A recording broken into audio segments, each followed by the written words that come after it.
Salut les marques, salut les smarts et bienvenue dans Catch Up, le podcast qui transpire le catch. Chaque semaine, nous analysons ensemble les shows de la WWE. Aujourd'hui, direction le show rouge Monday Night Raw du 1er mars. Je suis Irem et pour m'accompagner dans cette analyse haute en couleur, j'ai avec moi tonton Chris. Salut tonton. Hola el patrón, hola el pueblo del catch-up, ¿cómo está? Bien, ça y est, hein, chaque semaine on se retrouve, toi et moi, autour d'un bon Monday Night Raw. Oui, un gros Monday Night Raw dense, lourd, avec beaucoup de choses qui avaient été annoncées au préalable. Et ouais, il va y avoir de quoi dire sur ce show rouge. Oui, d'ailleurs, il ne faudra pas qu'on oublie de partager les tops et les flops de nos camarades de Tout à classe. fait.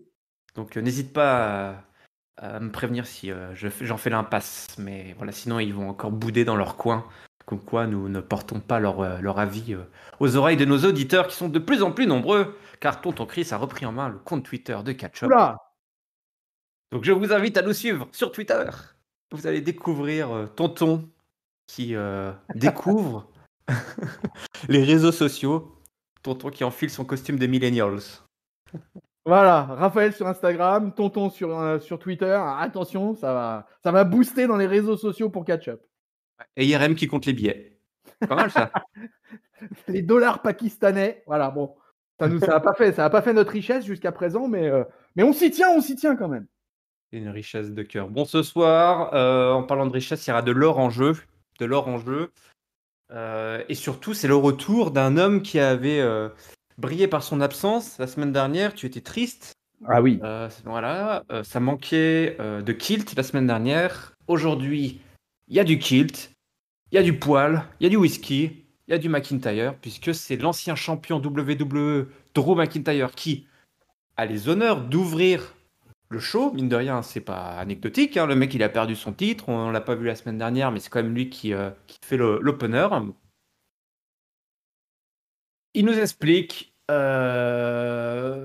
qu'il y a beaucoup de mecs qui... voilà, il a dû se battre à fond ces dernières semaines. À la chambre d'élimination, il a détruit tout le monde. Donc tous les mecs qui se sont mis en travers de son chemin, eh ben, il s'en est débarrassé.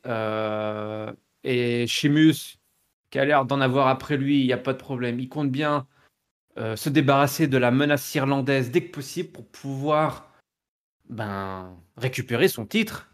Hein, Exactement. il veut récupérer l'or, il veut ramener l'or en Écosse, que ça soit le Miz ou Bobby Lashley, puisque tu nous l'as dit juste avant, il y a du lourd ce soir, il y a un match pour le titre de champion entre Miz et Bobby Lashley, et Drew McIntyre compte bien affronter celui qui aura la ceinture en or autour de ses hanches. Le Miz débarque, alors ça nous a fait séquence porte de saloon, hein, comme le dit Giscal. Ils sont tous arrivés les uns après les autres. Il arrive avec Morrison, il est fringué comme un prince, comme une star, hein, c'est le A-lister. Et surtout, il lui dit, écoute, Drew, il essaie de mettre Drew dans sa poche, en fait. Et écoute, effectivement, voilà, il y a eu ce deal qui a été fait, mais la vraie menace, c'est pas moi. La vraie menace, c'est Bobby Lashley. Donc, si on faisait une équipe, tous les trois, là, on serait pas mal. Miz, Morrison et McIntyre, The Free Amigos, Morrison qui a placé une petite blague là. Donc il propose une alliance, hein, tout simplement, un peu pour protéger ses arrières. Sur ce, c'est MVP qui arrive, qui nous explique, n'oubliez pas que ce soir, Bobby Lashley, il a un match pour le titre, et ce sera dans 1 heure, donc rebelote. Comme on sait que vous kiffez les ultimatums et les comptes à rebours. MVP nous a refoutu un petit compte à rebours. Je crois pas qu'il y ait pas de compte à rebours cette fois-ci, mais c'était rendez-vous. Ah oui, il donnait rendez-vous à 9h. Oui, voilà, ouais, il donnait des rendez-vous dans des heures précises. 9h, côte Est, ici et maintenant. Donc rendez-vous. Essential. Oui, c'est Central Time. Donc c'était au moins là, c'était clair et précis pour le match. Hein. On parle de l'Irlandais. Sheamus débarque. Il va voir. Il se débarrasse un peu de Miz et il commence à se prendre la tête avec McIntyre. Et le match commence assez rapidement. Finalement, on aura en opener un match Sheamus versus Oui. McIntyre. Mais avant de Exactement. parler de ce match, qu'est-ce que tu as pensé de ce petit retour là de l'Écossais et de sa première interaction avec le porteur de titre? Bah, écoute, c'était plutôt bien, surtout du fait que, voilà, il y a eu une semaine, pour digérer, pour avaler la défaite. Il est de retour direct, il revient dans l'opener, il se replace tout de suite, dans la course et dans la title picture, dans le main event parce qu'il y a pas à chier, hein. C'est quand même quelque chose tout de suite l'apparition du McIntyre. Bah, tout l'opener est plutôt sympa. Voilà, toute la promo est plutôt bien foutue. Miz et Morrison sont bien dans le truc. Le Miz, bah voilà, du coup, il est champion. On a le former champion. On va avoir, après, avec la musique du Hard Business qui débarque, il y a de plus en plus dans ce segment du monde qui apparaît les uns à la suite des autres. Puis ça nous promet direct de nous envoyer vers un Drew McIntyre Sheamus en opener catchesque. Donc sur le coup, je me dis, waouh, ça commence plutôt pas mal ce rôle là, c'est plutôt intéressant. Alors, je voulais partager avec toi, mon bon IRM quand même, ces quelques statistiques concernant notre ami Drew McIntyre. Oh! Et Ah, des voilà, chiffres, donne-nous des chiffres. il est plus champion, donc on peut faire le bilan. Calmement. Il aura comptabilisé 298 jours de règne cumulé, quoi. Voilà. 202 la première fois et 96 la deuxième. Ce qui est pas mal, ce qui en fait, ça le met à la 18e place du classement des plus longs règnes de champion de la WWE cumulable. Donc tu vois, avec ses 290 jours, il va dépasser des Undertaker ou des Seth Rollins et même du Daniel Bryan, tu vois. Donc c'est du lourd hein, quand même. Hein. Ouais, ah oui, oui, non, non, Et, il a eu une grosse année, hein. alors après ça peut porter à débat parce qu'il y a la note moyenne de ces matchs au Wrestling Observer News, c'est newsletter, c'est 6,71, ce qui reste quand même une belle note. Hein. Et enfin, on va terminer 9 avec sur la 20, c'est pas terrible quand même, hein. Ouais. C'est pour ça que je dis d'entrée, je disais d'entrée que ça se discutait, quoi. Et au final, pour être complet jusqu'au bout, bah, durant ces deux règnes cumulés, il aura gagné 23 matchs, Raw, SmackDown et Pay-Per-View inclus, et il en aura perdu 5. Contre le Miz, contre Sheamus, contre Roman Reigns, et 2 fois contre Randy Orton. Voilà, ça c'est le bilan du bel homme, c'est le bilan du psychopathe écossais. Moi je dis, bon baiser de Glasgow. Ouais, non, c'est solide. Alors là, effectivement, il a un beau portfolio là du coup, parce qu'effectivement, bah d'ailleurs, c'est ce qu'on disait, il avait un peu roulé sur tout le roster, très peu de défaites, en général dans des matchs de gala ou dans des situations un petit peu compliquées, on va dire, où il était difficile pour lui de vraiment s'en sortir. C'est vrai que là, pour autant, il revient et t'as entendu ce qu'il dit? Il dit, le mec, il a pas passé justement tout un an quasiment à choper le titre au Performance Center où il y avait personne en plein Covid là, quand tout le bordel est arrivé, pour finalement s'écrouler à 4 semaines de WrestleMania. Il veut pas ça. Eh Il oui, veut eh récupérer non. le titre. Bah ouais. Il a pas fait tout ce travail pour s'écrouler juste avant la ligne d'arrivée. Ça, j'ai bien aimé effectivement qui dit ça. J'ai beaucoup aimé aussi le Miz hein, qui a joué, qui commençait à se plaindre et qui expliquait que c'était lui la victime, et qui essayait de se mettre Drew McIntyre dans la poche. Et Un- puis surtout, cet opener, il nous annonce, avec la présence du Miz, de MVP, etc., que ça va être le fil rouge de notre soirée. Et comme Ouais. tous les bons vieux anciens, j'aime bien les fils rouges dans les shows. Ah, bah alors là, ça, je ne peux que te rejoindre là-dessus. Ça fait du bien, y compris dans les pay-per-view. On l'a bien vu à Elimination Chamber. Il y avait ce petit fil rouge en arrière-plan qui finalement a apporté ses fruits et qui a eu un impact énorme sur la situation dans laquelle on est aujourd'hui. Le match Sheamus contre Drew McIntyre qui a Ah! suivi, eh ben écoute, je pense les mecs doivent s'adorer pour autant se détester dans le. Tu peux que t'aimer pour te mettre des coups comme ça dans la tronche, pour te taper dessus à un point où les mecs ils étaient rouges et qu'ils se sont explosés la tronche. C'était presque C'était presque pas inconfortable à regarder, mais c'était tellement violent, les coups qui se mettaient Ouais. dans la tronche, que tu te disais, mais. Enfin, Sheamus étant connu pour ne pas se retenir, bah, ils sont plusieurs à dire que je suis entre les cordes contre Sheamus, bah, je le sens passer pendant une semaine. Alors je peux te dire que là, Sheamus, vu que c'était son copain en face, un gros gaillard qui fait, avec qui peut rendre les coups aussi, ils s'en sont donnés à cœur joie. Les coups de genoux qu'il a mis dans la mâchoire de Drew McIntyre, c'était impressionnant. Et quand Drew McIntyre a balancé le guerrier celtique sur la table des commentateurs et que Sheamus il a atterri, alors je sais pas, le dos là ou les côtes en plein sur l'angle de la table des commentateurs, là je me suis dit les mecs ils vont pas réussir à se relever, là, c'est pas possible. C'était Ah, c'était un superbe match. Écoute, franchement, il y a une super alchimie entre les deux, comme tu l'as dit là. Voilà, les mecs se connaissent parfaitement, c'est des super potes dans la vie. Sheamus, c'était le témoin de mariage de Drew.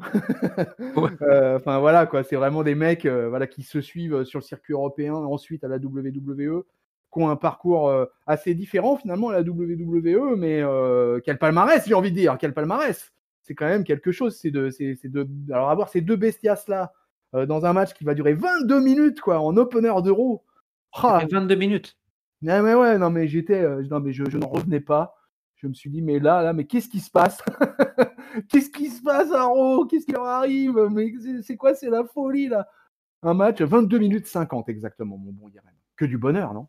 Ah ouais, que du bonheur. Et puis là, le petit white noise là depuis le haut de la troisième corde, c'était bien, bien costaud. Et puis ce final, donc, qui a vu Brock Kick versus Claymore. Eh oui, carrément. Ah, Ah, l'image, superbe. Superbe, avec le Claymore qui passe, contrairement au Brock Kick. Et donc la victoire de Drew McIntyre. Sheamus, enfin, moi qui suis. Voilà, j'ai envie de voir cette rivalité continuer.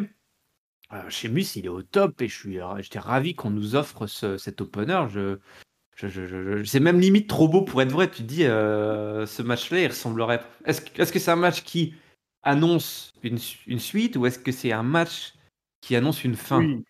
Oh non, non, pour moi, c'est un match qui annonce une suite, quoi. De toute façon, c'est loin d'être terminé cette affaire. Là, potentiellement, dans le main event, il peut y avoir plusieurs mecs à l'heure actuelle, là, dont Sheamus et Drew McIntyre en font partie. Écoute, ce match, moi, ma première réaction, ça a été s'il n'y avait pas eu tous les événements de ce Raw qu'on va vous narrer, peuple de catch-up, au fur et à mesure, je l'aurais mis direct dans le main event d'un Raw classique, quoi. Pour moi, c'était un match digne d'un pay-per-view. Ah oui.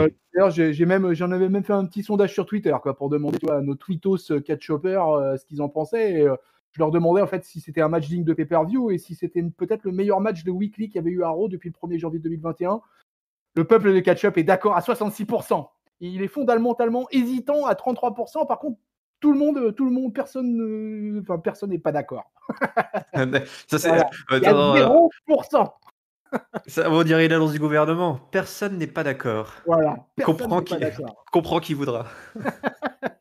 Hein, voilà, Vraiment, démerdez-vous c'était avec ça. un superbe combat. Si vous n'avez pas le temps d'aller voir Raw, etc., faites-vous les highlights de ce Sheamus versus Drew. Moi, je dis, ça appelle une suite et une belle suite. Ouais. Malheureusement, la suite directe de cet épisode de Monday Night Raw était un petit cran en dessous.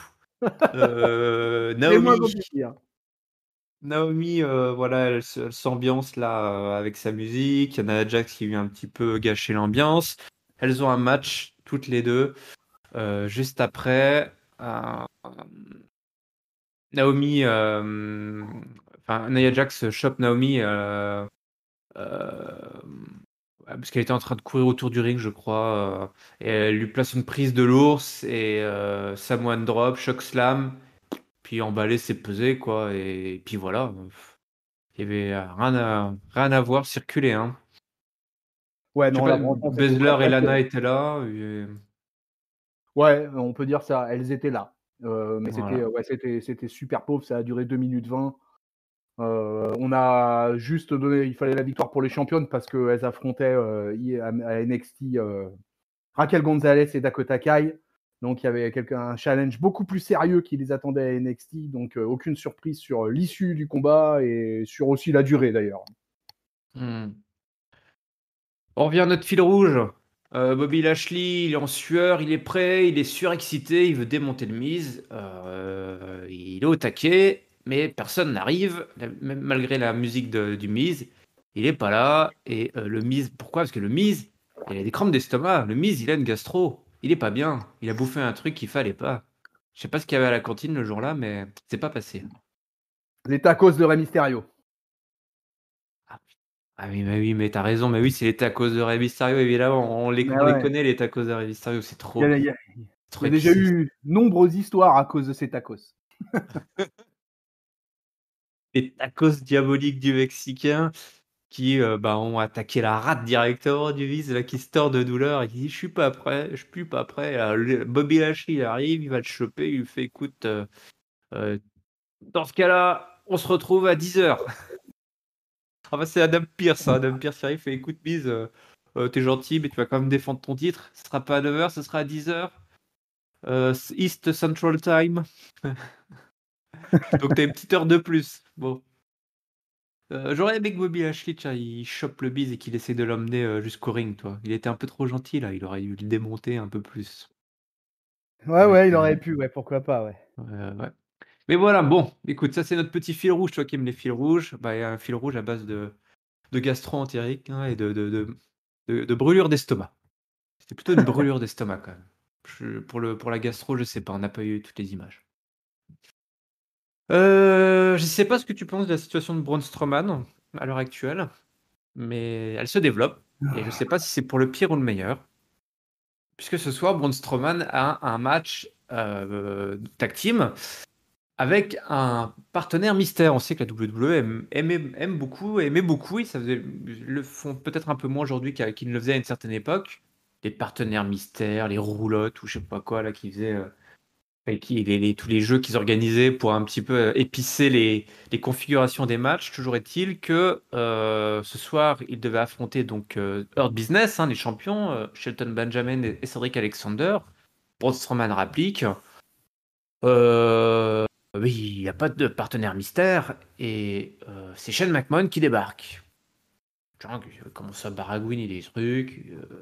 Braun Strowman n'est pas content, il dit ça craint cette histoire de partenaire mystère. Et Shane McMahon, il dit: «Ouais, t'as des problèmes avec le corporate quoi, avec le management et du coup, qu'on a des soucis avec le management et ben, pour régler les soucis avec le management, on s'associe avec le management et du coup, bah, ton partenaire de ce soir, ce sera quelqu'un du management et ce sera ni plus ni moins que Adam Pearce». Adam Pearce. Ancien catcheur, hein, quand même, Adam Pearce. Ancien catcheur de la Ring of Honor, tout à fait. Ah oui, il vient pas de nulle part. On l'a déjà vu, face, La face, NWA aussi, je crois. bah, ouais. Il va toujours un petit peu à la salle quand même, Adam Pearce. Mais Strowman, bon bah voilà, il fait le match, mais il refuse de faire appel à Adam Pearce pendant le match. Et il balance, il détruit, hein, il roule carrément sur Cedric Alexander et Shelton Benjamin qui ont pas vraiment le temps de voir la lumière. Euh, et au moment du tombé, Shane McMahon, l'insupportable fils du patron, est là. Il lui dit: «Mais non, fais le tag à Adam Pearce pour que ça soit lui qui fasse le tombé». Adam Pearce y rentre et évidemment, il se fait avoir par une filouterie, un petit paquet là de Shelton Benjamin. Et donc, c'est la défaite de Braun Strowman. Et dans le regard de Shane McMahon, la déception, hein, la déception totale. Braun Strowman Ouais. incapable de gagner. Ouais, au final, ça s'engueule, ça se chicote. Un Braun Strowman qui boude, qui veut pas faire le tag pour un match de 3 minutes 15. Donc, finalement, à 15 secondes de la fin, il va vouloir faire le tag. Et ça va se terminer voilà, avec ce roll-up de Shelton. 3 minutes 15, quoi. Voilà, donc, et quand même le Raw Tag Team Championship, quoi. Il y avait le titre en jeu, quoi. Donc, vraiment un truc complètement escamoté. La position de Braun, j'ai du mal. Je fais partie aussi de ceux qui ont du mal avec l'alignement, finalement. Est-ce qu'il est face, est-ce qu'il est heel? C'est un petit peu délicat.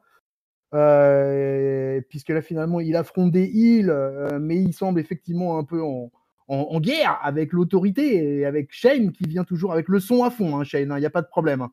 Ingénieur son, il sait que quand Shane il arrive, il faut que les chants ils soient au taquet. On pousse tous les potards, ouais. Ouais, bon, voilà. À part ça, écoute, je t'avoue que ça m'intéresse pas des masses. Je crois qu'on s'est déjà dit tous les deux la semaine dernière, comme il va y avoir 2 soirs à WrestleMania, il va y avoir 2 grosses cartes. Donc on va avoir beaucoup de matchs un peu fourre-tout et je crois bien que Braun il va être lancé dans une rivalité avec Shane McMahon, quoi, ou alors il va peut-être être avec Shane McMahon, qui sait, on va voir l'évolution d'ici WrestleMania. Mais visiblement, il semble loin, loin, loin du main event, Braun Strowman, pour moi, à l'heure actuelle. C'est-à-dire qu'à chaque fois qu'on s'approche de WrestleMania, Braun Strowman, c'est compliqué, quoi. C'est On vrai, souvent. on drop the ball, comme on dit. Et ce qui est terrible, c'est que la seule fois où il il s'est retrouvé dans le main event, toi, vraiment le main event de WrestleMania. C'est quand il a remplacé Roman Reigns au pied levé pour affronter Goldberg. Mais oui. Mais limite, c'était un bug dans la matrice, cette situation. La preuve en est, un an plus tard, alors que alors que l'année aurait pu laisser croire qu'il aurait pu retrouver sa place tout en haut, finalement, rebelote, quoi. On trébuche. Drew McIntyre parlait de pas trébucher avant la ligne d'arrivée. Braun Strowman, il fait que ça, il fait que ça. Ouais, on sent que c'est tiédasse avec lui, quoi. Il y a pas, c'est bizarre. Ce gars est tellement énorme et tellement monstrueux. Il est dans une shape incroyable aussi hein, en ce moment, quoi. Il faut bien le dire. Hein. On voit bien qu'il bosse et tout. Mais je sais pas, il passe à côté d'un truc. Ils n'arrivent pas à le booker comme il faudrait, quoi. En faire véritablement le mec. Enfin, il y a pas d'équivalent physique au monde. Voilà, tout simplement. La WWE, elle tient avec Braun Strowman, un mec unique. Et, euh, et bah voilà, ce gars-là, il sait pas trop sur quel pied danser. Et comme il est pas super fort en promo, pour le rendre crédible, c'est à mon avis pas avec des segments comme on a vécu là, tu vois, que ça suffira. On va le faire parler. On va le faire parler. Là, en plus, là, sa nouvelle catchphrase de dire This sucks, it sucks, là, ça Ouais, craint. ouais, c'est le cas de le dire. Ouais. Il passe pour un teubé, en plus, il se fait prendre pour un teubé par Shane O'Mac à raison, toi, qu'il a son coup de j'ai pas pu participer à la chambre d'élimination. Bah oui, mais mec, tu pouvais pas, t'as jamais été champion WWE. Oh, oh, ça craint. Ah bah non, non.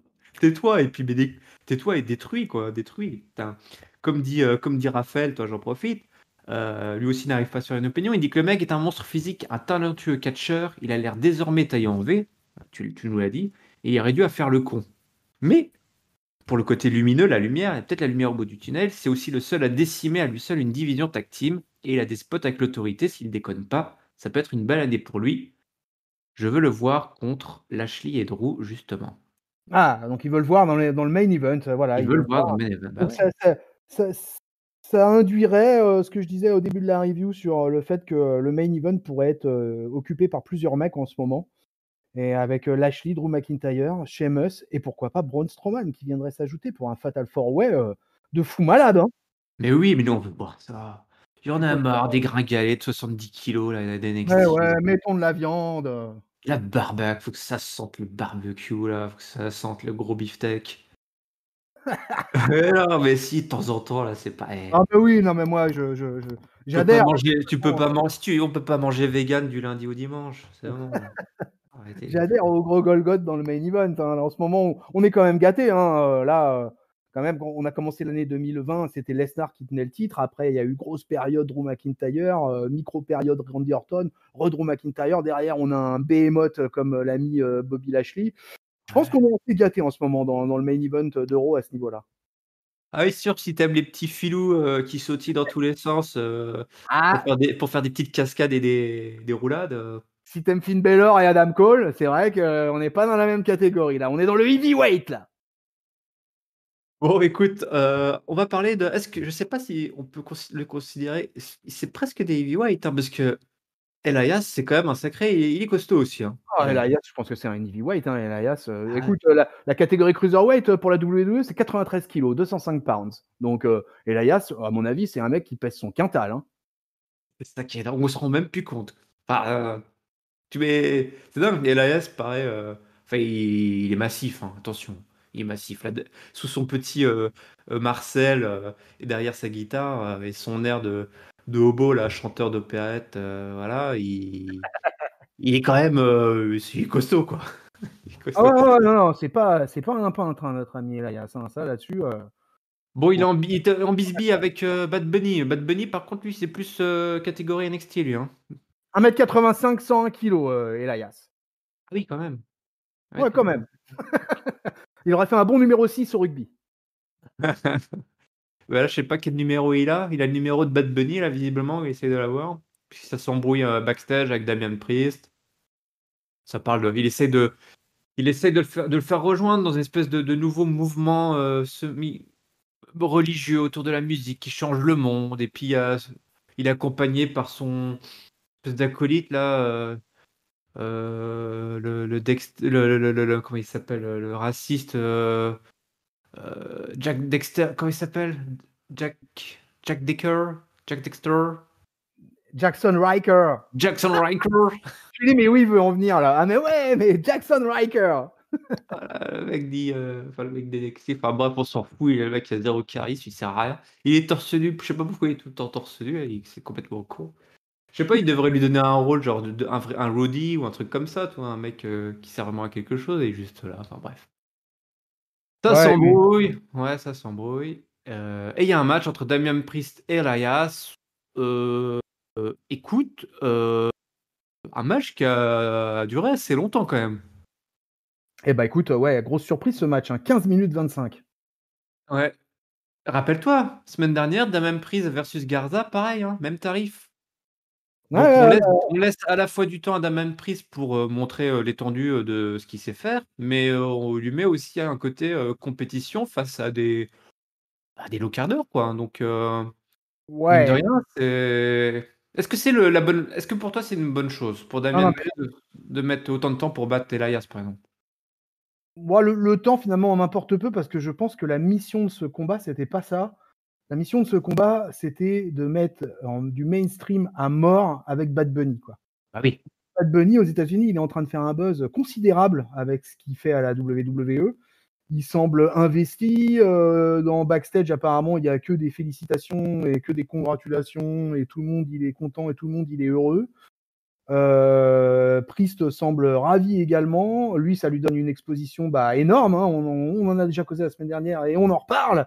Mais au final, il se retrouve avec finalement un match de low mid-card, Damian Priest versus Elias de 15 minutes 25 dans un Monday Night Raw. Tu vois. Donc Ouais. là, je pense que clairement, l'opération, elle est complètement commerciale et que finalement, Damian Priest, on verra par la suite. Mais pour le coup, peut-être qu'il est dans le bon wagon. Peut-être que pour commencer son run dans ce main roster, c'est peut-être finalement la meilleure des choses qui pouvait lui arriver. Moi, je dis ça en plus en étant un petit peu sceptique au départ à la suite du Royal Rumble. Et finalement, je me dis que s'il réussit à obtenir 15 minutes de temps d'antenne avec le Bad Bunny qui est pris en gros plan partout, tu remarqueras qu'il se fera quasiment pas emmerder pour son titre 24/7 pendant le match. Il y aura petite apparition, mais c'est tout, quoi. Et au final, Damian Priest, il gagne clean le match. Elias s'est un peu sorti les doigts du cul, j'ai trouvé, entre les cordes, ce qui n'est pas tout le temps le cas. Et là, on a senti qu'on lui a dit ouais, non, mais là, c'est important, là, parce que Bad Bunny, il nous fait 5 millions de vues sur YouTube. Alors, vas-y, Elias, là, tu peux pas les doigts du cul. Et donc, Elias, du coup, il a bossé. Et puis voilà, Jackson Riker, lui, ne sert à rien. Voilà la mention que je lui donne. Ouais. Ouais, ouais. Non, effectivement, tu l'as dit, voilà, c'était opération télé, opération spectacle pour, euh, pour ce segment. Et tu as raison, Damien Priest est sûrement dans le bon wagon. De toute façon, quand tu es dans un wagon qui dure 15 minutes avec une star du show business Mais oui. qui fait parler, voilà, qui a les lumières d'Hollywood et de la télé braquées sur lui, c'est que voilà, si tu te démerdes bien, il y a moyen d'être vu. Moi, Et je ne connais absolument pas cet artiste. Voilà, je l'ai découvert à son arrivée à la WWE, voilà, avec son morceau avec Booker T. Donc ok. j'avais aucun a priori, aucune, tu vois, ni connaissance particulière de ce jeune homme. J'ai juste appris en fait au fur et à mesure, voilà, en regardant les infos, que effectivement la star qu'il était aux États-Unis. Et effectivement, depuis qu'il est là, il s'avère que c'est une énorme opération de com qui marche à fond. Ouais. Donc victoire, hein, de Damien Priest. Je ne l'avais pas dit évidemment. En plus, il gagne quand même malgré tout à la fin. On revient à notre fil rouge. Oui. On va l'avoir ce match, il est 10 h. Ah, c'est l'heure. C'est l'heure du match. C'est l'heure de l'horloge Et là, anglaise. écoute, franchement. Du Alors attends, pratiquement juste avant, anglais. juste. Alors, j'arrête tout. Arrêtez tout. Je veux pas me faire avoir comme la semaine dernière. La semaine dernière, tu m'as dit, IRM, t'as oublié un segment. Ah oui. Un segment avec Randy Orton qui crache du pétrole. Et ben là, je veux pas me faire avoir. Parce que il y a encore eu un segment avec Randy Orton juste avant.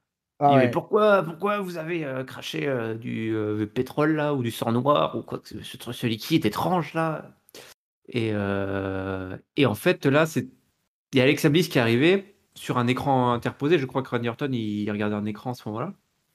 Alexa Bliss, elle fait, voilà, elle est dans son délire là.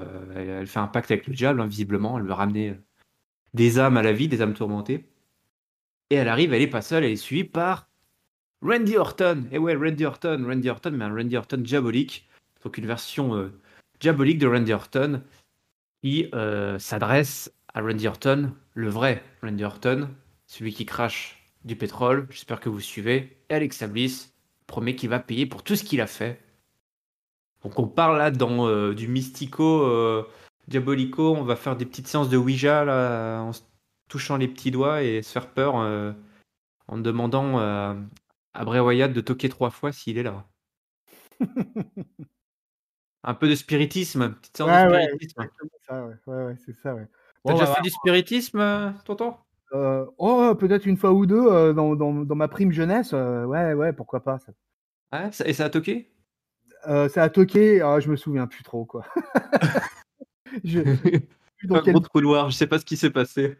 voilà, dans quelle volute j'étais ce jour-là, donc je me souviens plus trop, quoi. Écoute, Ah Randy ouais, Orton est un homme ambivalent, hein. Est-il un homme bipolaire? Est-il un homme habité par le diable? Est-il un homme à qui on a enfoncé dans le fondement tu confonds avec un épisode de South Park là.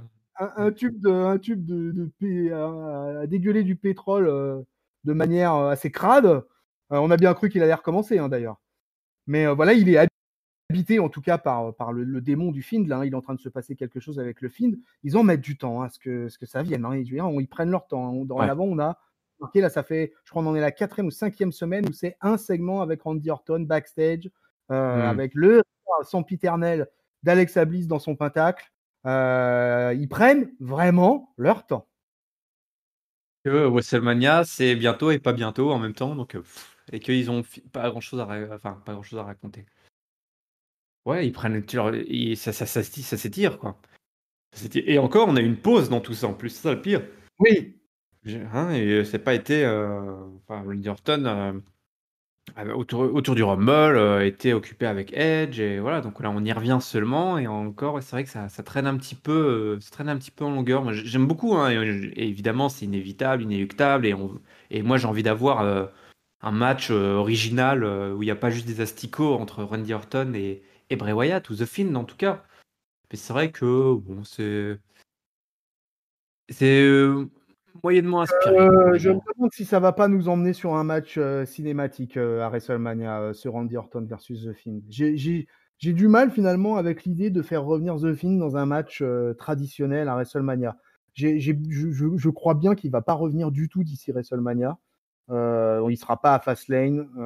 Je les vois pas en fait faire interagir véritablement le Fiend.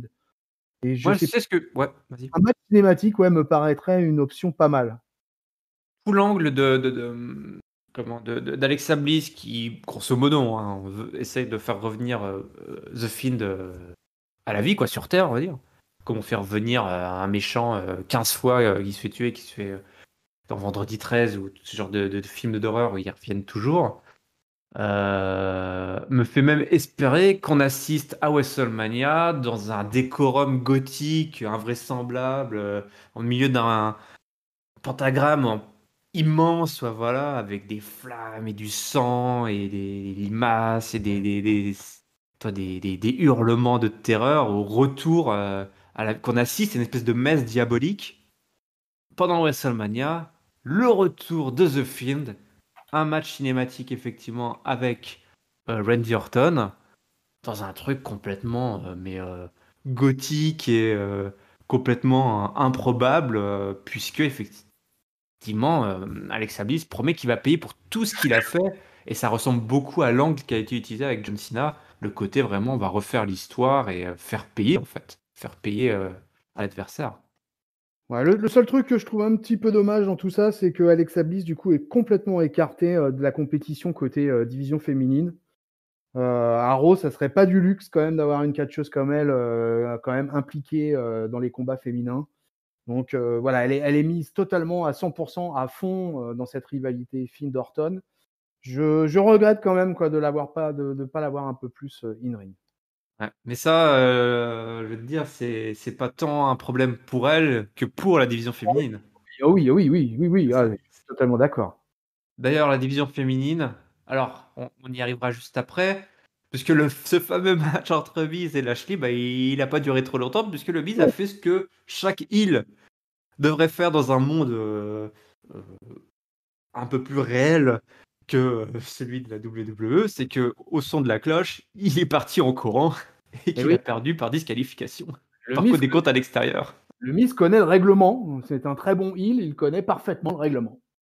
Oui, oui, oui. Oui, d'ailleurs, oui, je suis à moitié d'accord avec Raphaël qui disait qu'il était un peu déçu par, le peu de stratégie, dont fait preuve le Miz, depuis qu'il est champion. Là, il nous a fait la preuve qu'au contraire, effectivement, c'est un couard, il se sauve, mais il le fait bien. Là, il connaît les règles. Ouais, et puis il se dit qu'il est, voilà, il connaît les règles, il est au milieu de Raw, ça lui fait encore gagner du temps et c'est une course contre le temps. Il a le titre, donc ça fait une semaine qu'il a ce titre et donc il cherche tous les moyens possibles et inimaginables qui sont à sa disposition. Et le règlement en fait partie. C'est légitime, monsieur. Pour ce qui est, moins légitime, c'est, la place que prend, Shayna Baszler et Nia Jax dans Monday Night Raw. Mais bon, malheureusement, comme tu l'as dit, il y a pas grand monde dans la division féminine. Et bah, Charlotte Flair, elle s'est débarrassée de Shayna Baszler en combien de temps? Oh là là là là. Faut vraiment qu'on en parle. 2 minutes 55. Aïe, aïe, aïe, aïe, aïe, aïe. Ah là là, vous vous souvenez Shayna Baszler? Moi, je m'en souviens pas, c'est il y a très longtemps, hein. Je sais pas qui c'est elle là, qu'ils ont mis là, mais Il fut un temps où elle était dominante, mais recherchez dans les. imposteur! Faites-nous du fact-checking. Aïe, aïe, aïe, aïe, aïe, aïe, aïe, aïe, aïe. Bon, Natural Selection en moins de 3 minutes et puis, emballé, c'était pesé. Ouais, c'était vraiment expéditif là, il y avait pas d'histoire. Après ce qui va être plus intéressant, c'est plutôt finalement la promo de Charlotte. Oui, qu'est-ce Finalement ce qu'elle qu'elle dit Charlotte? voilà, c'est ce qu'elle aura expliqué, finalement juste au préalable, avant un match effectivement qui pour le coup ne sera pas une montagne russe d'émotions comme elle a pu le dire pendant sa promo quoi. Parce qu'elle enfin elle se replace Charlotte, de manière officielle dans l'endroit qu'elle ne quitte quasiment jamais, c'est-à-dire le main event quoi. Puisque, voilà, Lacey Evans, elle a dégagé, Bianca Belair, elle est partie vers Sasha Banks. Donc qui c'est qui est challenger au titre Bazooka, hein, je vous le demande, hein, qui c'est? Personne. Eh ben si, ça y est, maintenant il y a quelqu'un. Il y a Charlotte quoi. Donc voilà, Asuka elle est blessée, donc fatalement elle fait cette promo en étant seule, mais pas de surprise là-dedans. Et puis j'ai envie de dire de toute manière, au vu de l'état du roster de Raw au niveau féminin, bah il y a rien de plus logique que de revoir Charlotte en number one contender déjà officieuse et puis officielle. Je pense que ça ne serait tardé. Oui, voilà, c'est, qu'on aime ou qu'on la déteste, bah, voilà, hein, c'est Ouais, légitime, enfin, c'est logique quoi, effectivement et puis Charlotte versus Asuka, la revanche, on va dire, bah, écoute, j'achète, comme toi. ouais, mais Heu, moi, même si je reste sur mon booking de la semaine dernière et voilà, j'espère là, on aura eu quand même encore une ou deux vignettes de Rhea Ripley pendant ce Raw. ah oui, Qui va arriver, je pense, d'ici la semaine prochaine, ou peut-être ouais. d'ici Fastlane. Et je reste fixé sur mon objectif, le triple menace, replay, Flair, Asuka. Ah, ça me plairait fort à WrestleMania. Ah ouais, ouais, ouais, non, non, tu as raison, oui, épiçons un peu tout ça avec, la montée d'une jeune catcheuse très prometteuse qui va tout détruire sur son passage. 2021, l'année de la jeunesse. Les jeunes prennent le pouvoir. Voilà, une rookie au firmament, ça serait beau, ça. Ah ouais. Heu, Tu sais ceux qui sont pas au firmament? C'est qui? Ah, j'ai des doutes. Non, en fait, j'en ai pas. Retribution, ça te dit quelque chose? Oh oui, ça me dit quelque chose, oui. Ça On en ça parle, on en parle, on en parle depuis août 2020, hein. Donc ça commence à me dire quelque chose, ce nom. aïe, aïe, aïe, aïe, aïe. Ouais, bah, j'aimerais ne plus trop en entendre parler moi finalement, hein. Retribution, notre flop de l'année du côté de la division tag team. Ce soir, ils avaient un match contre le champion US, Matt Riddle, et la Lucha House Party. Euh, la Lucha House Party et Riddle qui ont battu Retribution, qui une fois de plus n'a été incapable de remporter un match, qui énerve Ali, qui dit bah écoutez, si c'est comme ça, moi je vais me débrouiller tout seul, je m'en occupe. Donc il provoque Riddle dans un match et aidé par Retribution, comme quoi il y a besoin de l'aide de ses Golgoth, il chope la victoire inattendue face à Riddle et du coup se place probablement comme un contender autour de ce titre, ce joli titre secondaire qui est le titre US. Bon bah voilà, hein. Ouais. C'est c'est le titre US, c'est Retribution, c'est Riddle, c'est tout ça, c'est la locarne. Alors écoute, je vais essayer de mettre un petit peu de positivité dans cette affaire. Ah oui, je Heu, veux bien, aide-nous. Parce que ça va être dur de sortir du positif, dans un premier match qui aura duré, 2 minutes 20 et le non-title match derrière qui aura suivi, qui aura duré 3 minutes 20. Mais il y a eu plusieurs, éléments que j'ai bien aimés finalement. C'est que, alors bon, déjà les Lucha House Party, sur les 2 minutes 20, je pense que c'est eux qui ont fait 1 minute 50 et j'ai adoré leur move de fin, je tiens quand même à le signaler. Mais vraiment le move est génial avec un Lince Dorado en feu qui fait toute la dernière minute des 2 minutes 20 dans le ring. En feu, qui démonte tout le monde et Grain Métallique qui va monter sur les épaules de Dorado, debout sur les épaules et qui va coller un méga splash elbow aérien sur Slapjack des familles. Franchement, c'était de la double team comme j'aime, quoi. Donc derrière, ça fait quoi? Derrière, ça fait Retribution qui perd pour la 1650e fois depuis qu'ils sont là depuis août. Derrière, Ali s'énerve et enfin, Ali, il fait quelque chose. Et Ali, Ouais. il défie Riddle quand même et il va quand même aller gagner un match en 3 minutes 20 face au champion US. On se dit ah tiens, ah tiens, ah tiens, ils font quelque chose avec Retribution, ça y est, Ali fait quelque chose, ça y est, ils sont lancés dans quelque chose. Alors ils sont lancés dans la mid-card du titre intermédiaire d'Euro, mais tu vois, je trouve qu'il s'est passé quelque chose. Alors je dis pas que ça m'emballe plus que ça, mais en tout cas, je trouve que c'est le premier vrai effort fait depuis des mois et des mois et des mois. Donc je me dis que aller, une rivalité Riddle-Ali pour le titre US, pourquoi pas? Sachant que pareil, encore une fois, sur le titre US, il pourrait y avoir encore, bien un ou 2 voire 3 mecs qui pourraient venir un peu chatouiller tout ça et créer un environnement, tu vois, à la bagarre pour le titre US. Ouais, bah, ouais, oui, non, mais t'as raison. Ouais, si alors je l'aime bien Ali dans le fond, toi et je suis désolé pour lui, hein, c'est pas cool ce qui lui est arrivé, mais Alors après, ouch pour Riddle par contre, hein, tu es champion US et tu perds quasiment ton premier match depuis la conquête de ton titre en 3 minutes quoi, face à un clan qui avait fait que perdre pendant des mois. Donc ça, c'est un petit peu difficile pour Riddle, mais bon, il s'en remettra, hein. welcome to Stamford bébé, Voilà, va Stamford acheter les style. nouvelles plaquettes. Ça, c'est typique le booking. Ah bah, ça d'ailleurs, ça fait, criser, ringside à chaque fois. Ah C'est le oui. booking typique du champion à la WWE, surtout sur les titres secondaires. Alors là, Ah tu bah ouais. chopé un titre, la galère arrive.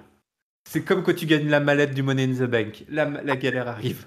Tu tu vas pas beaucoup gagner. Tu vas perdre tout le temps juste pour booker des matchs de championnat derrière. En fait, tu l'impression qu'ils savent pas faire autrement que de faire perdre le champion pour booker un title shot derrière, quoi. Alors que tu pourrais Ouais, exact. trouver, enfin, tu mille et une façons, y compris la tricherie, toi, mais au moins fais gagner un petit peu ton champion là, fais-le gagner quelques semaines avant de perdre, quoi. Montre que voilà, il est legit et que effectivement il a pas démérité. Mais là, c'est vrai que le mec, oh la vache, il l'a pas vu venir celle-là. Mais bon, comme tu dis, il y a de l'espoir pour Ali, et puis voilà, tout ce beau monde va être à sa place. Et quid de Kofi Kingston, hein, aussi, on n'oublions pas qu'on espérait quand même un petit peu qu'on continue un petit peu l'histoire avec Kofi, donc pourquoi pas aussi mettre Kofi dans ce titre US, autour du titre US, Ah, peut-être?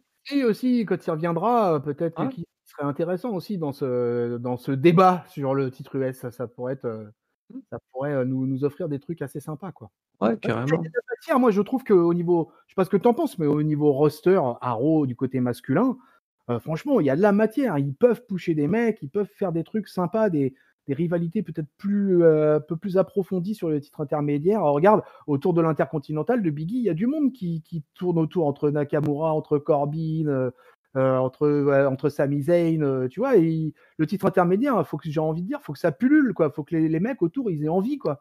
Et faut aller le chercher, le champion. Moi, j'aimais bien, tu vois, les Open Challenge de Cena. Le titre US, parfois, il a été super bien utilisé, quoi. Ou des fois, il est donné en mode indestructible quand Rousseff l'a été. Ou alors, tu as ceux qui ne défendent jamais, comme l'a été Dean Ambrose, par exemple, qui ne défendait jamais Oh son là titre. là, ouais. Là, pour le coup, le titre en ce moment, ces dernières années, il tourne quand même, il change pas mal de mains. Là, maintenant, c'est Ali qui est lancé, mais il y a moyen, je pense qu'il y a de la matière. Ouais, ouais, ouais, il y a de la matière. Tu dis, on a quand même une bonne section low card, mid card là, hein, autour de ces titres-là. Ouais. Donc, Damian Priest, faut que ça se bagarre. Damian Priest dans la title picture du titre US, ça serait pas dégueu, tu vois, ça serait pas déconnant, quoi. Ah bah surtout qu'il roule sur la low card, donc c'est carrément, tu vois ce que je veux dire? Justement, il est dans son élément là, la low card. Une fois que tu as roulé sur la low card, tu peux te retrouver effectivement prétendant à ce titre qui est, qui est le titre par défaut enfin, qui est souvent ton premier titre, quoi. Enfin, à WWE, c'est pas systématique, mais à moins que ce soit un Golgoth avec une grosse hype, on teste souvent, quoi. Ils sont nombreux à avoir touché le titre US pour quelques semaines, et puis après, tu passes à autre chose. Mais D'ailleurs, sur le marché de la viande, Damian Priest, au passage, c'est 1,96 m et 114 kg de barbac. tu vois pas, toi? Ah, mais c'est des containers de viande, là, qui. Ouais. Et le mec, tu veux pas l'avoir à la cantine le midi avec toi, hein, parce que là, ouais, c'est pas possible, quoi. Il bouffe dans ton assiette. Il bouffe tous les plateaux au repas à la table, non, ça le fait pas, quoi. C'est l'heure du main event, le vrai. Hein. Le Miz, il a beau les pleurnicher auprès de Shane O'Mac en disant qu'il mérite d'être un grand champion. C'est un grand champion, il faut qu'il aille à WrestleMania. Donc il va un peu pleurnicher auprès de Shane. Shane n'a pas l'air de trop l'émouvoir plus que ça. Mais par contre, il y a quelque chose, une petite surprise. Il a une petite surprise, Shed. Il a préparé une petite stipulation pour cette défense de titre du Miz, sa première défense de titre. Ce sera ce soir Bobby Lashley contre le Miz dans un Lumberjack match. Les Et ouais. bûcherons! Et cette belle low-card dont tu as parlé, eh ben, elle arrive, elle revient, et il y a même Braun Strowman qui était là. Sacré bûcheron, lui, pour la peine. Et donc, on va avoir un match où les deux belligérants seront entourés de tout le roster quasiment, hein, masculin, actif, du show rouge. Alors, Miz, il tente rapidement une petite attaque là avec le titre, lui donner un coup de ceinture. Il me semble qu'il essaye de commencer par ça, hein.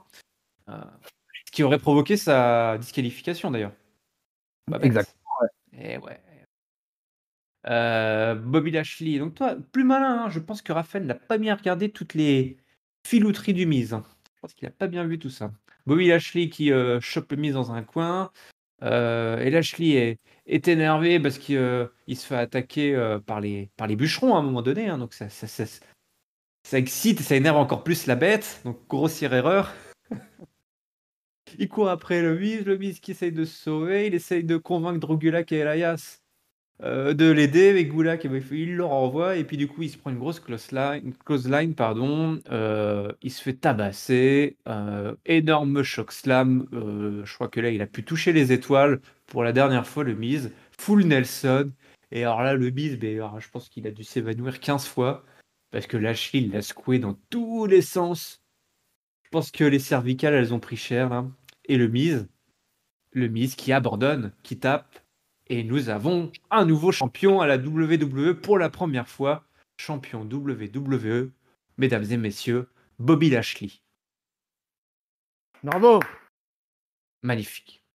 Et applaudissements de tout, du vestiaire, enfin du roster. Ouais. Bobby Lashley qui en plus s'en met une couche, qui a rechoppe le Miz. Il avait encore toute l'excitation, tout le momentum qu'il avait, donc il s'acharne sur le pauvre Miz. MVP qui regarde tout ça, bien content de son coup. Il faut dire qu'il y a de quoi. MVP là, qui a porté son poulain jusqu'en haut. Et Bobby Lashley qui règne dorénavant sur le royaume du chou rouge. Le Hurt Business règne sur le royaume du Chou Rouge. Le Hurt Business dirige le vaisseau amiral. Je crois que là, c'est clair, c'est net, c'est précis et c'est sans bavure. 3 minutes 05, hein, par contre. Hein. Aïe. Petit, tout petit, tout petit main event pour ce Monday Night Raw, avec quand même le championship. Après, pas de surprise. En aucun cas, je m'attendais effectivement soit à une disqualification par je ne sais quel moyen qu'aurait trouvé le Miz, soit un squash match, parce que c'était pas possible autrement. Il y a un tel différentiel entre Lashley et The Miz que ça aurait vraiment pas été cohérent de quoi que ce soit, donc on pouvait s'attendre qu'à un final comme celui-là, quoi. Bah, le Miz, hein, une semaine, hein, mon bon patron, hein, une semaine, hein, il aura tenu la ceinture, hein, ça aurait été compliqué pour lui, hein. Oui, sûr, par rapport à son premier run qui avait duré 5 ou 6 mois, quelque chose comme ça. Ouais, 5 mois. Ouais. Ah bah, ça lui pendait au nez, hein. Au mieux, il allait jusqu'à Fastlane, mais c'était peu probable. Ouais, pourtant, moi, je faisais partie de ceux qui pensaient effectivement que ça irait jusqu'à Fastlane, cette affaire. Je pensais que, en plus, tout le fil rouge, je me suis dit, bon, bah, du coup, ils vont trouver une entourloupe pour que le match ait pas lieu, ça va être remplacé par quelque chose, où il va y avoir pendant un moment, j'ai pensé à un tag team match, tu vois. Et je me suis dit, ah, ils vont peut-être finalement faire un tag team, il va y avoir voilà, une embrouille de Morrison et du Miz, ou un handicap match, parce que depuis le début de l'année 2021, ils adorent nous mettre des handicap match à Raw. Donc là, ça n'a pas été le cas. Donc finalement, écoute, clean, hein, fair and square. Encore une fois, l'alignement de Bobby Lashley à la fin du match, c'est presque compliqué, quoi, parce que on se dit merde, il est un peu en train de repasser face. Tout le monde vient le saluer, etc. Celebration time, come on! Et voilà, victoire de Bobby Lashley, écoute, c'est fair and square, c'est propre. Moi, ça me va. J'ai fait un petit sondage, encore une fois, sur cette affaire. Apparemment, écoute, les Twittos Catch-Uppers sont plutôt d'accord avec moi, parce qu'ils sont à 63%. Gros oui pour le nouveau champion, gros non à 27%, tu vois, et 9% qui sont mitigés, pas sûrs. Mitigé, mi-figue, mi-raisin et remitigé. Voilà. OK. Là où je te rejoins, c'est effectivement moi aussi j'aurais bien vu, ça courir jusque quelques semaines encore et jusqu'à Fastlane, parce que tu pouvais obtenir le même résultat à Fastlane, tout en construisant peut-être un chouïa un petit peu plus de momentum et de frustration pour Bobby Lashley. Parce que moi j'avais bien aimé l'idée que Miz arrive semaine après semaine à entourlouper, à échapper en fait à la colère du Golgoth.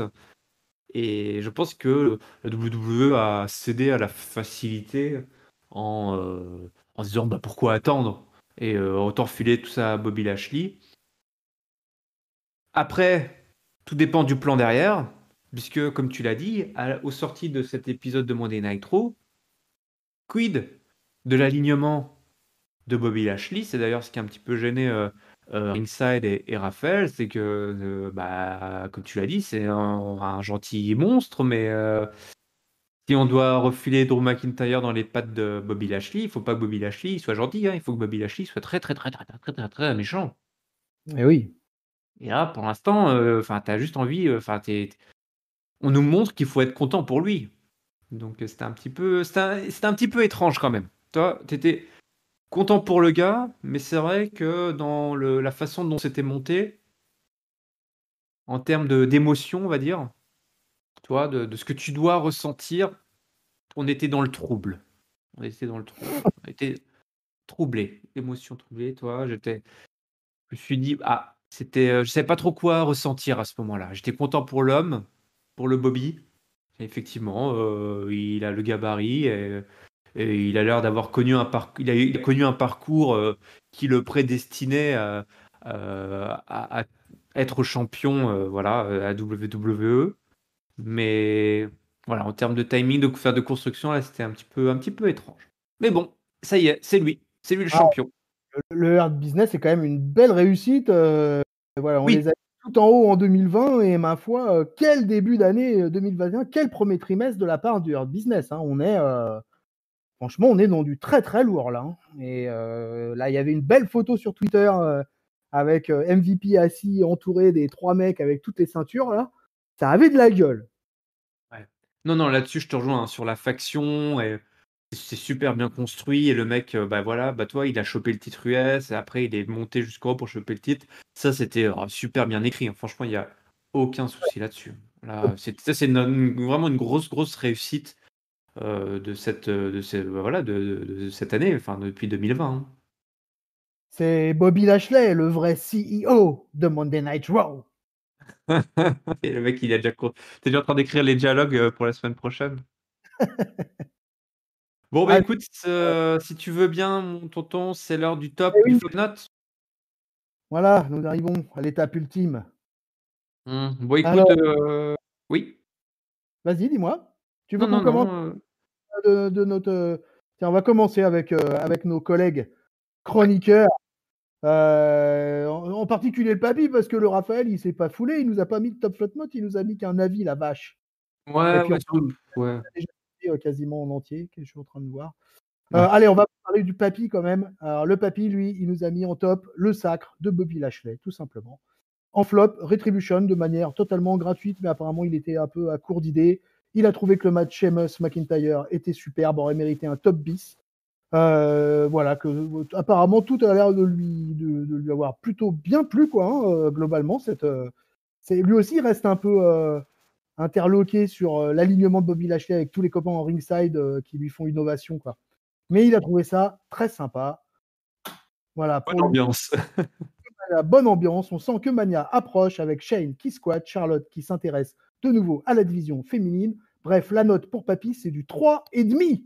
Très belle note de Papy, ma Très foi. belle note. Ah oui, oui, oui. Ah oui, c'est une belle note, hein. Bon, Raphaël, vous l'aurez compris, hein, notre Raphaël hier, lui, il est ronchon sur Strowman. Hein, voilà, il n'arrive pas à se faire une opinion. Irem vous a déjà à peu près tout dit. Ce qui nous explique sur le Miz, par contre, on va vous le citer. Il y a 10 ans, le Miz n'était pas plus haut sur la carte quand il est devenu WWE Champion. Mais il l'est resté par le vice et l'intelligence. Pas du tout aimé que 10 ans après, il en soit rendu à dire qu'il a la gastro pour pas aller à la piscine. Pourquoi pas un low blow pour une DQ? Pourquoi pas attendre Fastlane? Il va sûrement réclamer un rematch, puis on repartira sur le rematch de Drew, toujours excellent. Mais cette différence de niveau me déplaît, ce squat me paraît un peu trop facile. Et puis Lashley, MVP, ils sont toujours un peu heal tout de même. Alors ça, je suis tout à fait d'accord. Drôle d'ambiance, je trouve. On revient toujours à l'ambiance, mon bon Irem. Problème d'ambiance. Voilà, il y a ceux qui sont ambiancés et puis ceux qui ne le sont pas. Euh, voilà. Et concernant Ringside qui nous a mis un petit mot rapide, merci Ringside de nous avoir épargné un gros pavé. Mais pour lui, Braun Strowman va vers Shane O'Mac à Mania et il rejoint Raph sur l'ambiance. Bizarre, c'est Lashley qui n'a plus grand chose d'un heel. Alors là, ils sont le même problème avec l'ambiance. Par contre, il y a pour eux deux avis, deux ambiances sur Bobby Lashley. Ouais, effectivement. Bon, écoute, je crois que j'ai trouvé un angle pour le titre, de notre review, hein. Ça va parler d'ambiance. Très bien, très bien, très bonne idée. Et puis, bah, alors, me concernant maintenant, pour mon top flop note of the week, je vais donner mon top au match Drew Sheamus. Vraiment, j'ai adoré. 22 minutes 50 de pur bonheur. Voilà, de la viande, de la barbaque, du kilo, en veux-tu, en voilà. De la voltige malgré ses gabarits. Tout était là. Les mecs ont balancé leur moveset habituel, mais totalement raccord. Une superbe alchimie. Le plus beau match de catch pour moi depuis le 1er janvier 2021. Tout catch confondu de ce que je peux suivre, en tout cas moi. Voilà, c'était magnifique. Allez voir ce match. N'en jetez plus. Mon flop, pardon, mon flop. Ah, mon flop, j'hésite parce que la semaine dernière, je l'ai donné à la division féminine et ça m'ennuie de le redonner à nouveau à la division féminine. Mais du coup, bah, moi, j'ai pas de moment vraiment. J'ai trouvé que c'était un Raw assez équilibré. C'était plutôt sympa globalement. Euh... Ah là là là là là là là là. Écoute, je vais le donner à Braun Strowman, mon flop. Voilà. Ouais. Donné pour cette utilisation bancale dont on a longuement parlé tous les deux déjà. Voilà, c'est pareil, cet alignement pas très clair. Puis ça nous fait venir chez Nomac avec le son à fond, tout ça. Donc je suis pas super client de ce truc. Adam Pearce, il n'a pas besoin de catcher. Et voilà, et si c'est pour la raison, c'est Braun Strowman, je trouve que c'est vraiment faible. Il y a suffisamment de monde dans le roster comme ça pour réussir à trouver une rivalité valable à Braun Strowman. Donc là, j'ai pas aimé comment ça s'est passé. Donc voilà, mon flop ira au grand Braun. Et puis ma note, écoute, ma note, je vais mettre une note plutôt bonne. Changement de titre dans le main event de Monday Night Raw, ça se passe quand même pas super souvent. S'il y a des fact-checkers, vous pourrez nous dire combien de fois c'est arrivé dans l'histoire de Monday Night Raw. Je vais lui donner un. Je pense que je vais faire hurler parce que j'ai vu des très mauvaises critiques sur ce Raw. Mais moi, je vais donner un. En plus, je vois Papy a donné un 3,5. Et ben, je vais donner un 3,25, mon bon patron. Eh ben, écoute, voilà, quand on aime, on ne compte pas. Exactement. Mon top, moi tu sais que j'aime bien, varier, ne pas voilà, pas donner le même top que les copains, j'aime pas copier. Mais là, franchement, je suis désolé, hein, mais cet opener, ce match-là, Ouais.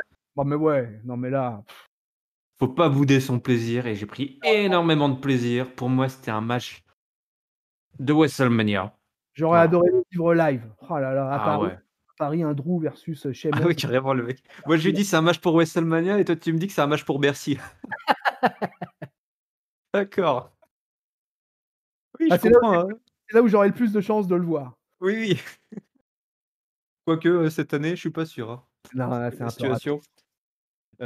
Et mon flop, eh ben, écoute, moi, je vais pas me gêner, je vais le donner à Shayna Baszler, voilà, voilà, enfin, qui perd en 2 minutes, là, face à Charlotte, sans vraiment, en plus, qu'il y ait de de de bordel. Enfin, toi qui justifie vraiment, elle s'est juste pris un natural selection dans la tronche et c'était fini, quoi, donc c'est assez lamentable. Ma note, eh ben, écoute, moi, j'ai trouvé que c'était également un très bon épisode avec, une fois de plus, un fil rouge. Ce petit compte à rebours là, oui, on ne faut pas le faire toutes les semaines, mais là, c'est une petite variation. MVP qui est, au taquet, ce gros match opener, enfin vraiment c'était un voilà, après, des first contenders qui se déclarent, de façon naturelle ou forcée, mais tout se met en place. Bon voilà, c'était pas grandiose, mais il y a quand même eu, des très, très, très bonnes choses. Du coup, moi, bah, écoute, je vais lui donner un gros 3. Un gros, gros 3, hein. Hein, il est Ah ouais, proche ça lui du fait une bonne 5, je note, donne un gros, gros 3, hein. Allez, j'ai bien hein. aimé cet épisode, ouais. Ça lui fait un 6,25, voilà, un Ouais, 6,25. moyenne, c'est ça. Monday Nitro, c'est une très bonne note. Ouais, ouais, ouais, ouais. Et les ratings, c'est 1 884 000 spectateurs. Une petite perte de 6 000 spectateurs par rapport à la semaine dernière. Mais ils étaient où ces gens-là? Je me suis dit: «Est-ce qu'il y avait pas tu sais, avec toutes ces histoires de compte à rebours et de rendez-vous, il y avait pas de la grosse concurrence à la télé là?» Parce que, tu vois ce que je veux dire? Que donner rendez-vous à telle heure, à tel endroit, ça donne vraiment cette impression de: «Eh attention, hein, ne zappez pas parce qu'à 9h, il y a le match» et puis en fait à 9h: «Ah bah non, en fait, ce sera à 10h». Tu vois ce que je veux dire? Ouais, cela dit, ils ont plus de NFL en face là, hein. Bah non, je sais À pas mon ce qu'il avis, y ça avait. file un coup de main quand même. Peut-être Top Chef ou un truc comme ça. Le Top Chef américain évidemment, hein. Bien sûr. Bon, ben, écoutez, en tout cas, le podcast qui transpire le catch, c'est toujours Catch Up. Vous pouvez toujours nous retrouver sur toutes les plateformes audio de podcast, Apple Podcasts, Google Podcasts, Spotify, Deezer, PodCloud et bien d'autres, mais également YouTube. YouTube, c'est là où vous pouvez également nous partager votre top, votre flop et votre note dans la section commentaires. N'hésitez pas à les réseaux sociaux, c'est reparti, on vous l'a dit, Instagram avec Raphaël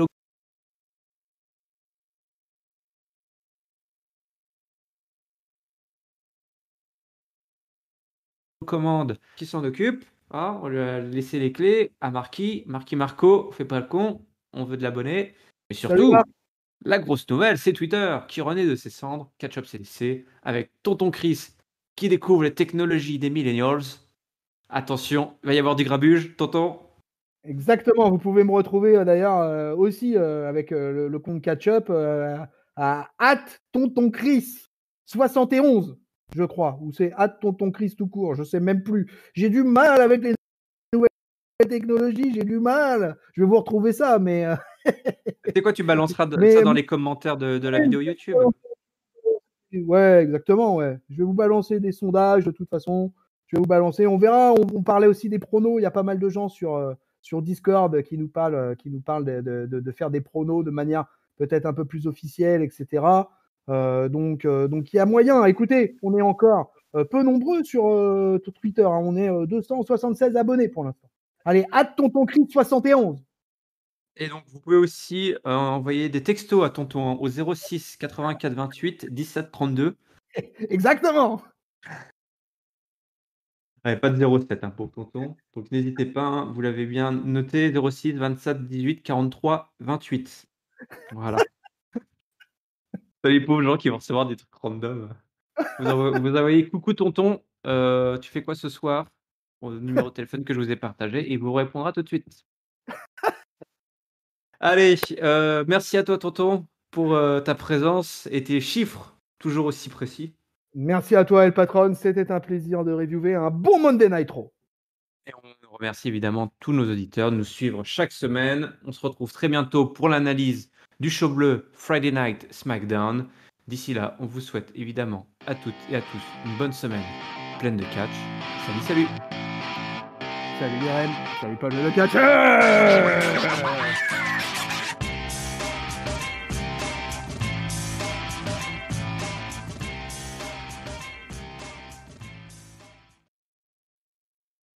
En vrai, c'est quoi ton 06? Jamais je le donnerai, jamais.